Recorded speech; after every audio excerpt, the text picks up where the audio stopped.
Welcome, everyone, to the May 10th, 2025 Read presentation of Art and Activism with Isabella La Rocca González, who will present her work from the Censored Landscape exhibition, which is currently on view on our Weed online virtual exhibition space through May 31st.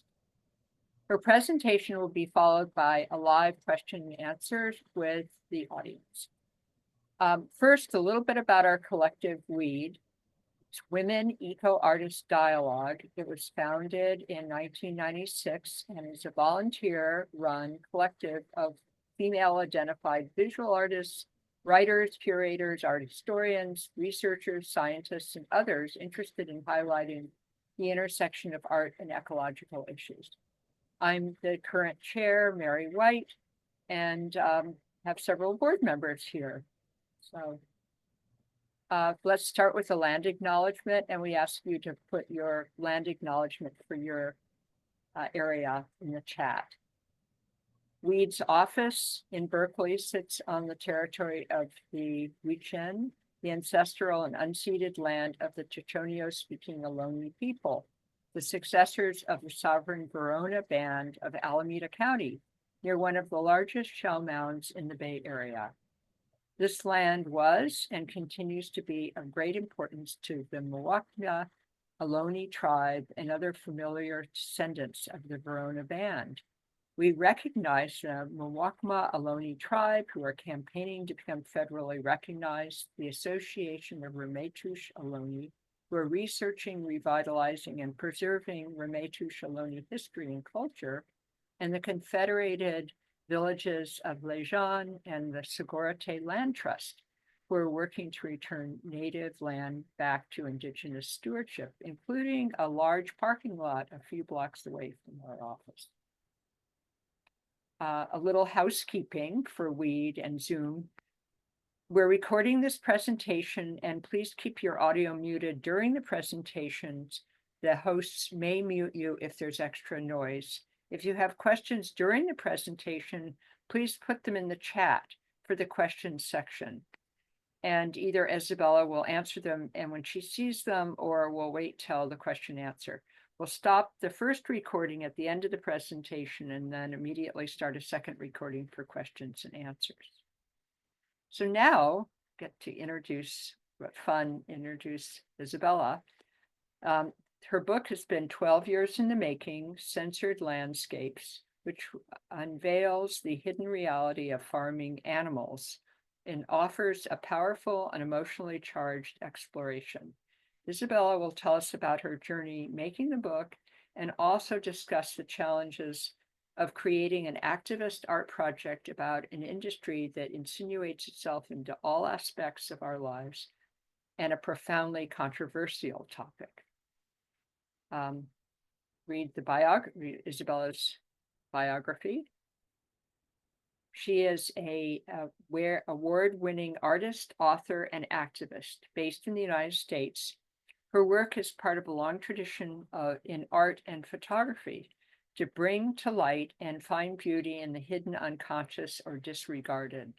As the daughter of immigrants from Mexico and Italy, respectively, she strives to reconcile values from her indigenous roots with her European heritage. Her art practice is also inextricably linked to her ecofeminism, total liberation activism. Her photographs have been exhibited internationally, including a solo show at the Center of Photography in Woodstock, New York.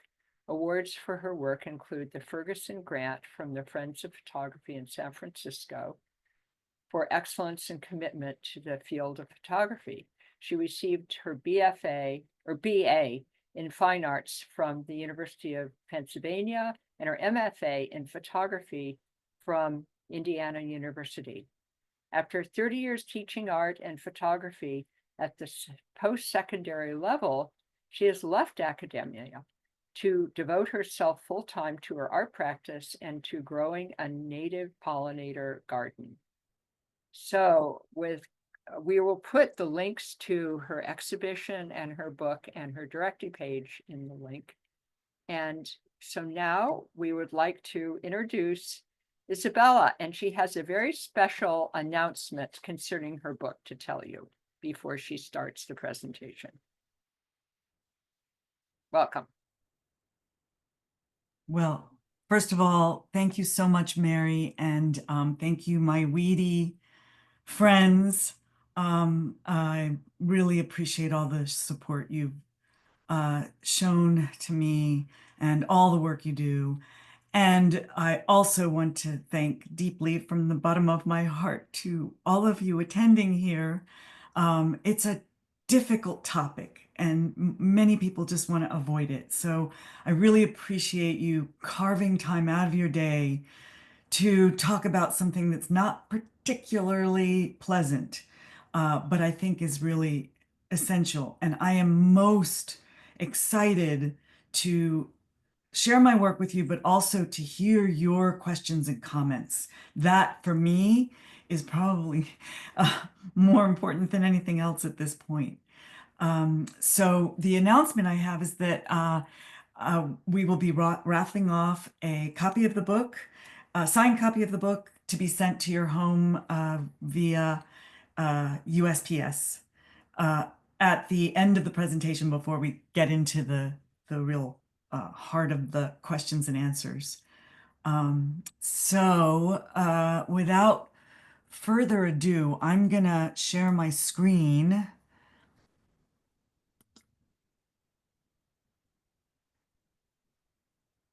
And I think you should all now be seeing, most of your screen should be an image.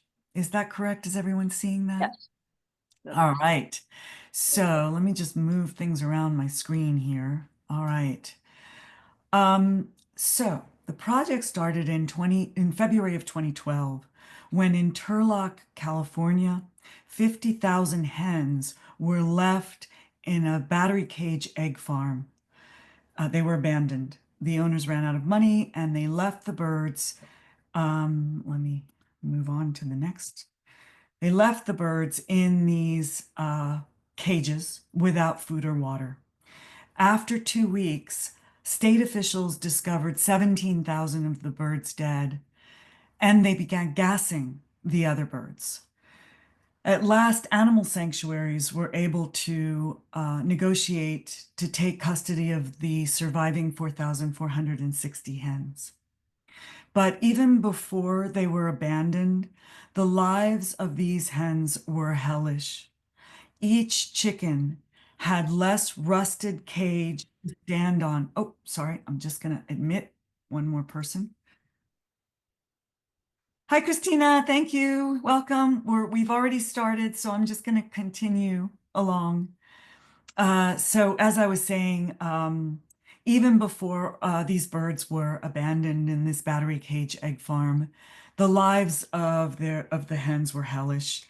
Each chicken had less rusted cage to stand on than an 8.5 by 11 sheet of paper for her whole life. The cages are on the second floor, which is up here, and the waste falls to the first floor, which is represented by these two photographs, which is only cleaned sporadically. Even though the space was not enclosed, a year later, when I photographed the facility, the stink of ammonia still lingered.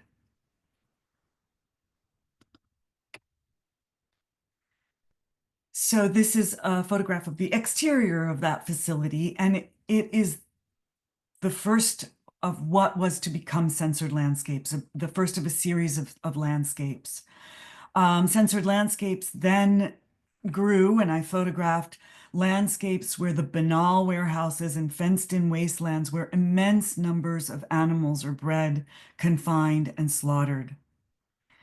A photograph is a love song to the ecological implications of the landscape contained within its frame.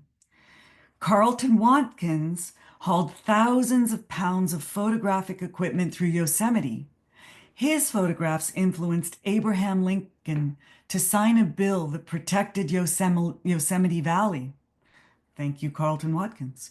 William Henry Jackson's photographs persuaded Ulysses S. Grant to designate Yellowstone as a national park. Ansel Adams' work inspired Congress to establish Kings Canyon National Park. American landscape photography evolved in conjunction with the conservationist and environmental movement. The tale told in photographic history books illustrates that American landscape photography, like US history writ large, has been dominated by white men. And their mythologizing of a pristine landscape colluded in the ethnocide of millions of people who lived in this country before colonization.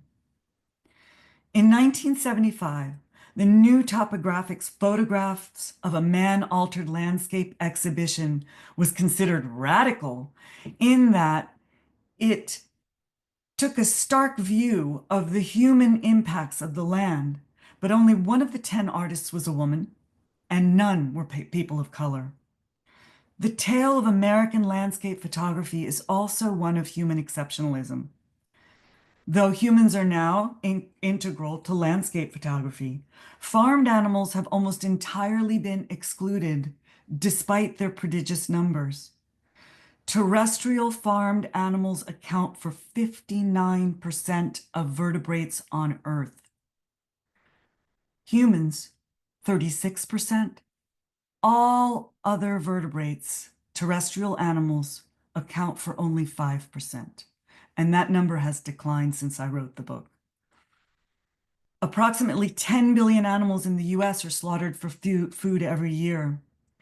The absence of farmed animals from landscape photography reflects their exclusion from environmental activism, even though animal agriculture is a leading cause of climate change, deforestation, ocean acidification, habitat destruction, loss of biodiversity, and mass species extinction.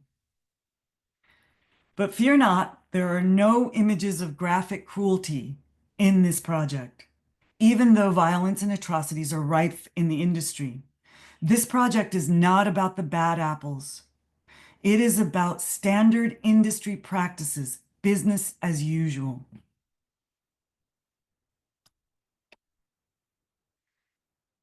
This is a photograph of Kelsey, who was rescued from that abandoned egg farm that I first photographed in 2013. And an essential part of this project are portraits of farmed animals, either on the facilities or rescued from such facilities. And I also wanted to show the extent of this unnatural and avaricious industry with meticulously documented research that includes fact sheets about the standard industry practice of the different species exploited by this industry. For example, chickens in the animal agricultural industry are deep-beaked as babies. Consider that a chicken's beak has the same sensitivity as a human finger. Imagine having your finger chopped off with no anesthesia. That's what all of these hens go through. Chickens raised for eggs are starved for periods until they lose up to 30% of their body weight to stimulate egg production. As an artist, I marvel at the intelligence and perception of other animals. Chickens, for example, perceive all the colors that humans do, and they perceive ultraviolet light, and they perceive infrared light. But chickens in the egg industry are kept in warehouses where artificial light is alternated with periods of darkness to stimulate egg production. They don't see the sunlight. And this for an animal who sees more colors than we do. Now I'm going to throw some numbers at you, which you probably won't remember. In 2022, 9.54 billion chickens, 208.2 million turkeys, and 26.7 million ducks were slaughtered for food in the US. Each of the phases involved in arrival at the slaughter facilities cause suffering for the birds. About 20 million chickens die on the way to slaughter every year. At the slaughterhouse, the birds are hung by their legs in metal shackles, which causes them more stress, pain, and injury. They are carried upside down to an electrified bath meant to stun them. Their necks are sliced, and they are dunked in scalding water. The speed at which the USDA allows facilities to slaughter birds continues to increase. In 2023, the rate was 140 birds per minute, though some facilities have received waivers that allow them to slaughter 175 birds every minute. The stunning techniques can be ineffective, so that many of the birds are conscious as the blade cuts their throat, or the saw misses and they are boiled alive. Almost 1 million chickens and turkeys are boiled alive every year in slaughtering facilities. Birds raised for food are excluded from the U.S. Federal Humane Methods of Slaughter Act and from the Animal Welfare Act. The standard treatment of other species exploited by the industry is similarly abhorrent. Sorry to put you through all that, but that's the reality.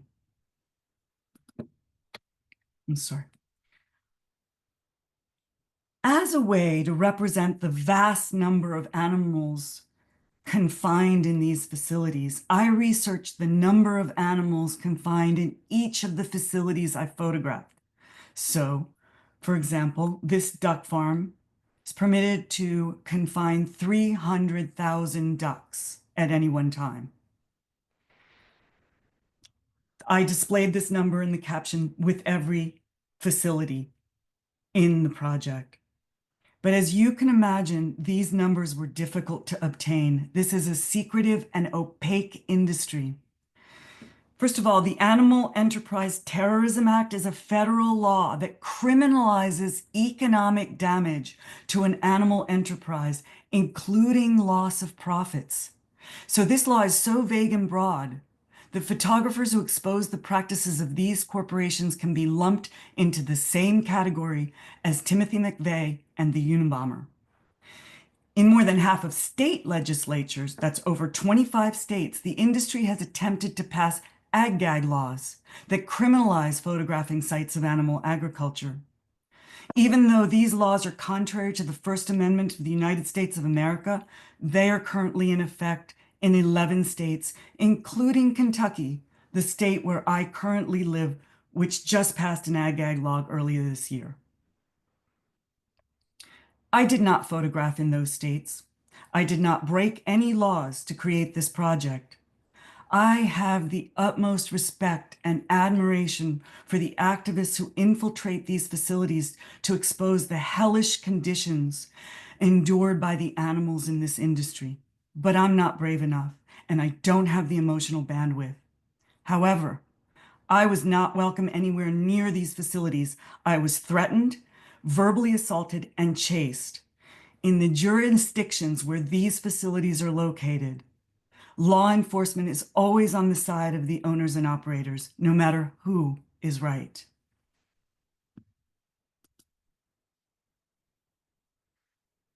The project includes well-researched descriptions of the standard industry practices, including the breeding process, that the industry euphemistically calls artificial insemination. Virtually all turkeys raised for food are artificially inseminated. The following is paraphrased from an industry description of the process. It's not my description. This is an industry manual. A worker stimulates the male genitals by massaging the abdomen and the area over the testes. While pushing on the tail with one hand, he milks the sperm from the genitals with the thumb and forefinger of the other hand. To inseminate a hen, a worker massages her genitals until her oviduct protrudes. He then inserts a syringe containing sperm into her oviduct. The majority of farmed animals are bred using similarly abhorrent practices.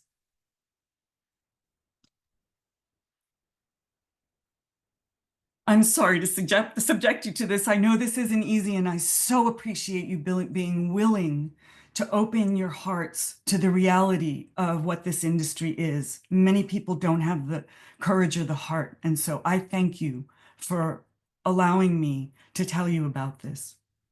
This is a little easier, hopefully. In this project, I also included excerpts from the work of poets and authors whose work has inspired me. This is an excerpt from the book The Jungle by Upton Sinclair. It was all so very businesslike that one watched it fascinated. It was pork making by machinery, pork making by applied mathematics. And yet somehow, the most matter-of-fact person could not help thinking of the hogs. They were so innocent. They came so trustingly, and they were so very human in their protests, and so perfectly within their rights. They had done nothing to deserve it, and it was adding insult to injury as the thing was done here, swinging them up in this cold-blooded, impersonal way, without a pretense of apology, without the homage of a tear. Now and then a visitor wept, to be sure, but this slaughtering machine ran on, visitors or no visitors. It was like some horrible crime committed in a dungeon, all unseen and unheeded, buried out of sight and of memory. Does anyone know when this book was written?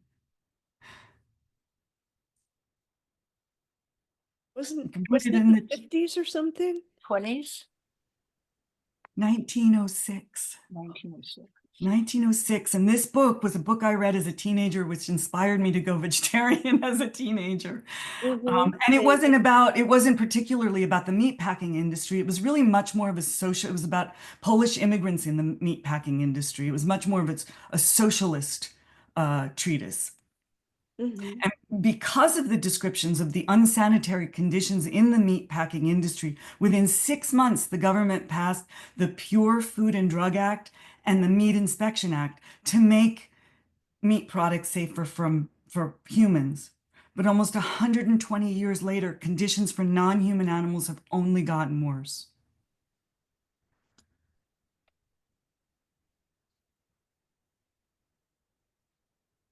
Storytelling is at the heart of Censored Landscapes.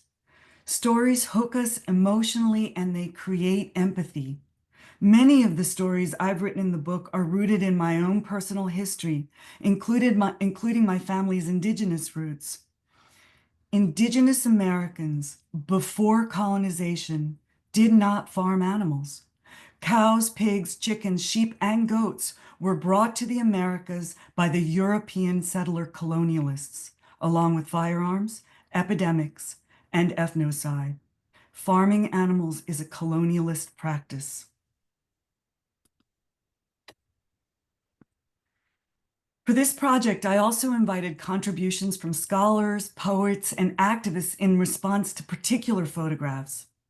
Eco-feminist author and founder of Vine Sanctuary, Patrice Jones, one of my heroes. Her work has made me cry, it's made me laugh, it's enlightened me. She contributed an essay entitled Pigeons Persist, in which she weaves a story of the human relationship with pigeons, of their resilience, and of how they must perceive humans. She wrote, "I can't not see the birds not flying in that sky. But I know that nature abhors a vacuum, including the amorality and absence of empathy in the hearts of the owners and operators of that site of concentrated cruelty. Someday, one way or another, it will be gone, but pigeons will persist." And squab is made from pigeon baby meat.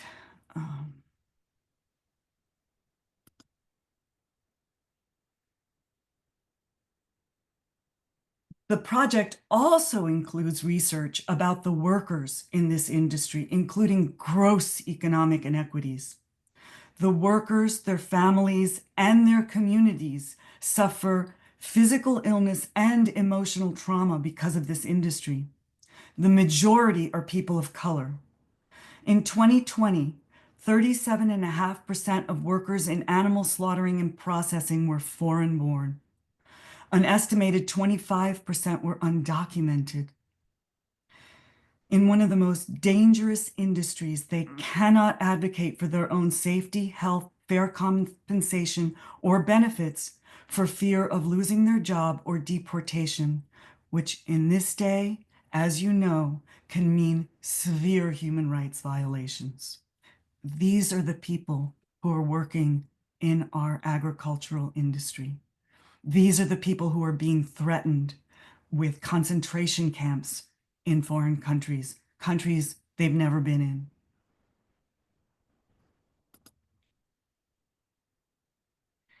Portraits and stories of animals are essential to this project. These are meant to in some way honor the individual animals bred, confined, and slaughtered in this industry. Every year, as I've mentioned, 10 billion land animals and trillions of marine animals are slaughtered for food in this country. Their individuality is erased because of their vast numbers and because they are hidden away in dingy warehouses and remote locations. These portraits are meant to remind us that every one of these animals is an individual who suffers and feels pain and feels all the fear and all the emotions we do, including a desire for love and family.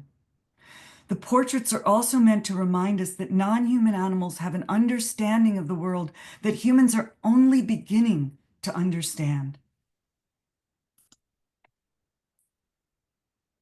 I took this photograph on a day when the temperature hit 116 degrees Fahrenheit.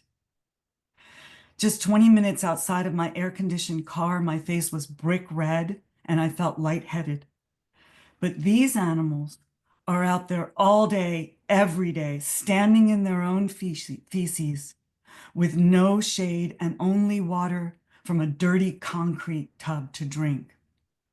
I do have to wonder what it does to a human to ingest all that suffering.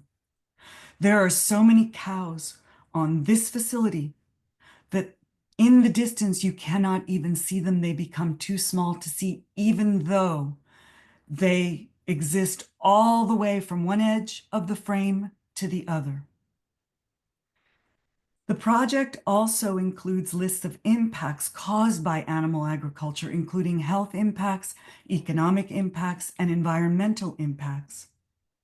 Environmentalists have fought courageously against the fossil fuel industry. But animal agriculture has almost entirely been ignored. By the lowest estimates, animal agriculture, and this is the lowest estimates, animal agriculture contributes more to greenhouse gases than all the transportation in the world, including planes, trains, and cars. As I've mentioned, and I cannot emphasize enough, animal agriculture is a leading cause, if not the leading cause, of climate change, deforestation, ocean acidification, loss of biodiversity, habitat destruction, and mass species extinction. It's going to take time and billions of dollars to switch to renewable forms of energy and more harmonious methods of agriculture. And for sure, we must try to push those in power to make these changes. Right now, as you know, tends to fall on deaf ears. But now more than ever, we can't depend on governments or corporations. We have the power to address the most pressing issues of our time with our choice of what we consume. Numerous studies evidence the human health and environmental benefits of a plant-based diet. A plant-based diet protects against cancer, type 2 diabetes, obesity, heart disease, and other illness. A 2022 study shows that rapid global phase-out of an animal agriculture has the potential to stabilize greenhouse gas levels for 30 years and offset 68% of CO2 emissions in this century. The most effective action an individual can take to mitigate climate change is adopt a plant-based diet. It costs nothing. In fact, it'll save you money. It's healthier if you're not eating Oreos and Doritos all the time. And you'll feel a lot better about your consumption habits. This I know to be true. Environmentalism and social justice must include the other animals who share our planet.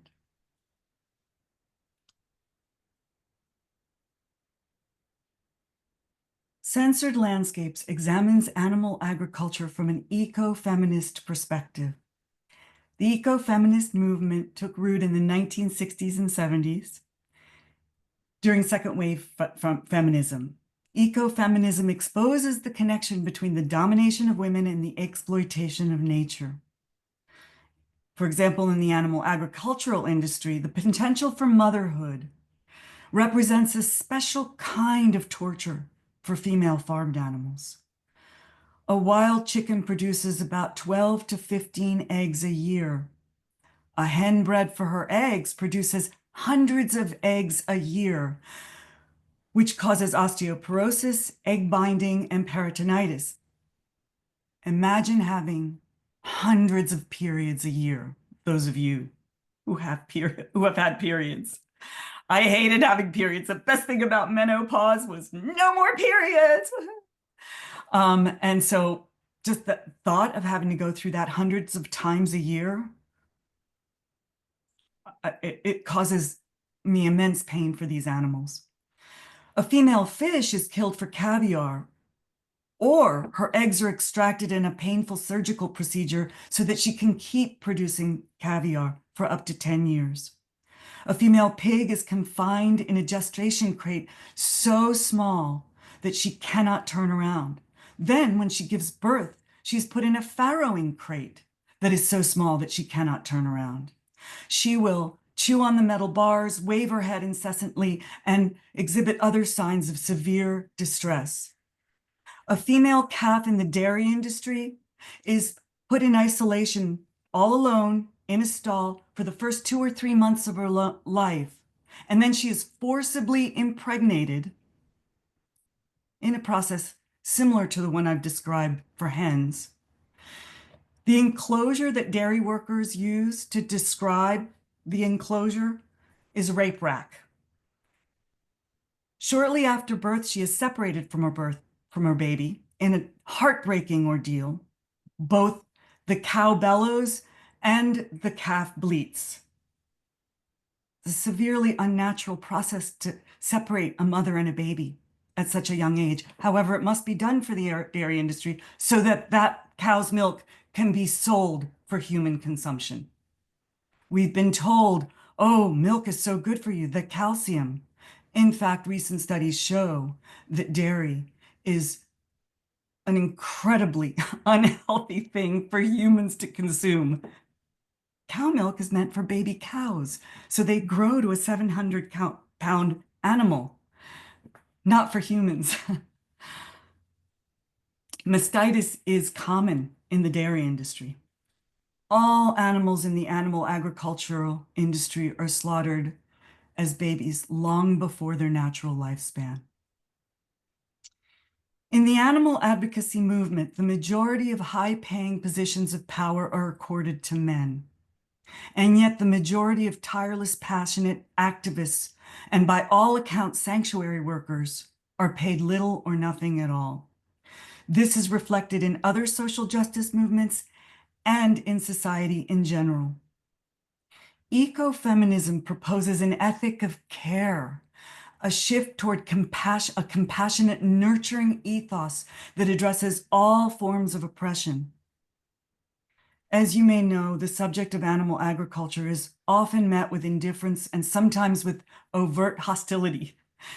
Vegans are one of the few marginalized groups that it's totally okay to denigrate. Oh, those nasty vegans who ruin your barbecue and who go on and on about the poor animals. We have bigger fish to fry, yo. I mean, what about all the humans? But again, addressing animal agriculture addresses human health problems, it addresses environmental problems, and it addresses ethical problems. It's not an either or, it's an and. We can do it all, and showing compassion to one only grows compassion. Addressing the gross injustice of animal agriculture would address so many of our most pressing problems. Okay, and as you all know, weed has so kindly invited me to exhibit work from this project, and I will put the link in the chat. I think I put it in already. Oh, yes, you did. Thank you. Mary Yeah. already put it in, so it's in the chat. And then finally, the book has been published. The project has been published as a book by Lantern Publishing and Media. It's available on Amazon, Bookshop, and Barnes and Noble. And now an important public service announcement for one of my favorite things in the world: books. The Latin word for book is liber, and the Latin word for freedom is libertas. Books free your mind. They're an intimate one-on-one experience. They contain treasure troves of art, knowledge, ideas, history, and stories. They open up new worlds. They take you on a journey. They're compact, easy to store, and you can carry them around. And this is the part I love: they don't need to be plugged in or recharged. They're a great way to share your ideas and values with people you love or people you don't totally agree with. They make a great gift, and the beauty is you don't even have to pay for them. They're available by the millions in public libraries. If your library doesn't have a book you want, you can request it. So I am asking you to please request this book at your university or local library. What I would love most for this book is that it could be found in every library in the country. And so now I'm going to stop sharing so I can see you all. And I really want to thank you so much from the bottom of my heart for coming to this presentation. I know it's not top of your list to hear about such immense suffering, but I really appreciate that you have opened up your hearts to this. And so now I'm going to Well, ask. Yes, Yeah, yes, so why don't we close this recording yes, and we'll restart the next recording yes. in just a minute. And so thank you very much, Isabella. I always learn more, and I encourage the visitors to go to the website, to the Kunstmatrix, to visit the exhibition. And Deanna was on the exhibitions committee, so she helped construct the exhibit with Isabella. So thank you very much for coming, and now we'll just have a new session on questions and answers.